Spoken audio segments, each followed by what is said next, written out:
আমরা সরকারের প্রতি উদাত্ত আহ্বান জানাবো যে জুলাই এবং আগস্টের বিপ্লবের মধ্য দিয়ে আপনাদেরকে সরকারে বসানো হয়েছে। আমরা এই কথাগুলো অনেকবার বলেছি। আপনারা স্বাভাবিক কোনো নির্বাচন, স্বাভাবিক কোনো প্রক্রিয়া ক্ষমতায় বসেন নাই। আপনারা আমাদের দেশের শত শত হাজার হাজার শিক্ষার্থীদের, আমাদের দেশের ছাত্রদের, যুবকদের, রিক্সাওয়ালা, শ্রমিক, এই রক্তগুলো, এই জীবনগুলোর উপরে আপনারা ক্ষমতায় বসেছেন। তাহলে আপনারা সেই ক্ষমতায় বসে যদি আবার সে ফ্যাসিবাদ কায়েমের চিন্তা করেন, অথবা ফ্যাসিবাদী কায়েমি স্বার্থকে যে এস্টাবলিশমেন্ট রয়েছে তাদেরকে যদি সুযোগ দেন, তাহলে এটা শহীদদের সাথে প্রতারণা ছাড়া আর কিছু নয়। আমরা তাদের প্রতি উদাত্ত আহ্বান জানাবো, এই রক্তের সাথে বেইমানি করবেন না। এটা শুধু পরকালে শাস্তি পাবেন না, এ দুনিয়াতেও আপনাদেরকে শাস্তি পাইতে হবে। আজকে কতটা দুঃখের সাথে, কষ্টের সাথে আমাদেরকে দেখতে হচ্ছে, বলতে হচ্ছে, আমরা সময়ের মধ্যে অতিবাহিত করতে হচ্ছে। আমাদের জুলাই আন্দোলনের অন্যতম সহযোদ্ধা শহীদ শরীফ ওসমান বিন হাদিকে নির্মমভাবে হত্যা করা হয়েছে। এটা কিভাবে সম্ভব?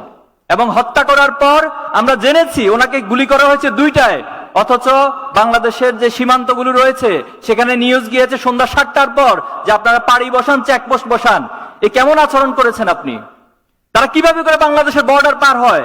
তাহলে বাংলাদেশের বর্ডার পার হয়ে যে রাষ্ট্রে যাচ্ছে তাদেরকে কারা আশ্রয় দিচ্ছে?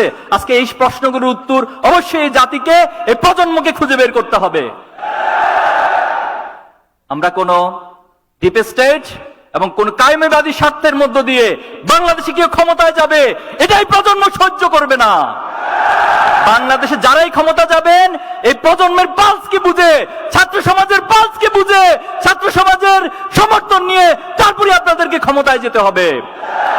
শহীদদের সাথে যদি কোনো গাদ্দারি হয়, আমরা বলছি আমরা এক একজন আবু সাইদ হয়ে যাব, আমরা এক একজন হাদি হয়ে যাব, কিন্তু এরপর শহীদদের স্বপ্নকে আমরা ধূলিসাৎ হতে দিব না।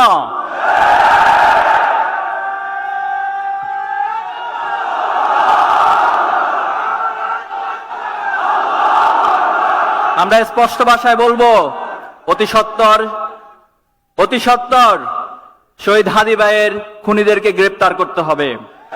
বাংলাদেশের সম্প্রতি তেজগাঁ কলেজে সাকিবুল হাসান রানা নামে একজন শিক্ষার্থীকে হত্যা করা হয়েছে, আপনারা জানেন, খুব বেশি আলোচনায় আসে নাই।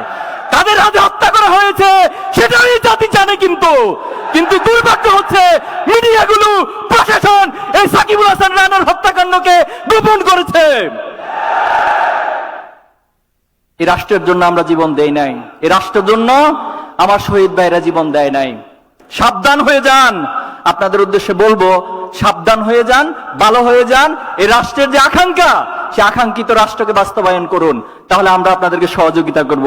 আর তার বিপরীত হলে অবশ্যই আমরা এই প্রজন্ম হাসিনাকে যেভাবে করে পতন করেছি তার চেয়ে ভয়াবহ লেভেলে আপনাদের পতন হবে বলে রাখলাম।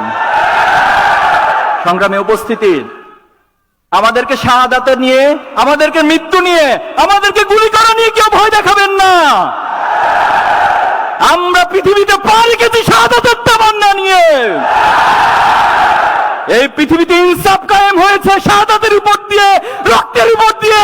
আগামী দিনে বাংলাদেশেও শাহাদাতের উপর দিয়ে ইনসাফ কায়েম হবে।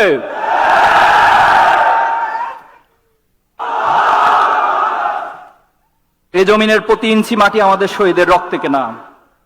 সংগ্রামী ভাইয়েরা, আজকে আমি স্লোগান দিতে চাই, আপনারা স্লোগান দিবেন আমার সাথে। আমি জুলাইকে স্মরণ করে স্লোগান দিব, আমি ফ্যাসিবাদকে স্মরণ করে স্লোগানগুলো দিব, আমি আর হাদি ভাইকে স্মরণ করে স্লোগান দিব, বাংলাদেশে আগামী দিনে ইনসাফকে স্মরণ করে স্লোগান দিব। নারায়ে তাকবীর, নারায়ে তাকবীর, ইসলামী ছাত্র শিবির জিন্দাবাদ, জিন্দাবাদ। কোটা না মেধা, কোটা না মেধা, দিল্লি না ঢাকা, দিল্লি না ঢাকা, গোলামি না আজাদি, গোলামি না আজাদি। বুকের ভিতর অনেক ঝড়, বুকের ভিতর অনেক ঝড়, আপোষ না সংগ্রাম, আপোষ না সংগ্রাম। আবু সাইদ মুগ্ধ, আবু সাইদ মুগ্ধ, আমার ভাইয়ের রক্ত, আমার ভাইয়ের রক্ত, হাদি ভাইয়ের রক্ত, শহীদদের রক্ত, আমরা সবাই হাদি হব, যুগে যুগে লড়ে যাব, আমরা সবাই হাদি হব। We want justice. We want justice. Free, free, free, free, free, free, free, free, free, free, free, free. From the river to the sea. From the river to the sea. From the river to the sea. Inqilab, inqilab. Inqilab, inqilab. Inqilab, inqilab.